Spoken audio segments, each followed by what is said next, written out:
এটা তুলার জমি, এখানে হয়তো তুলা চাষ করা হয়েছে। এটা কি তুলা সেটা এখানে সাইনবোর্ড নাই, তবে বোঝা যাচ্ছে যে এটা তুলাই। এখন কোন তুলা সেটা সঠিকভাবে জানি না। কাপাস, সম্ভবত কাপাস তুলা হতে পারে। ইয়েস, কাপাস তুলাই হবে এটা।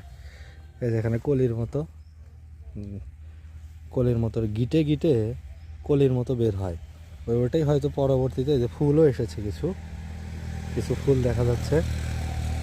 এই যে এখানে এই যে ফুল আছে খয়েরি রঙের, খয়েরি সাদা এরকম রঙের। এই যে এখানে ফুল আছে গিটে গিটে, এগুলোই পরে বড় হয়ে বিকশিত হয়ে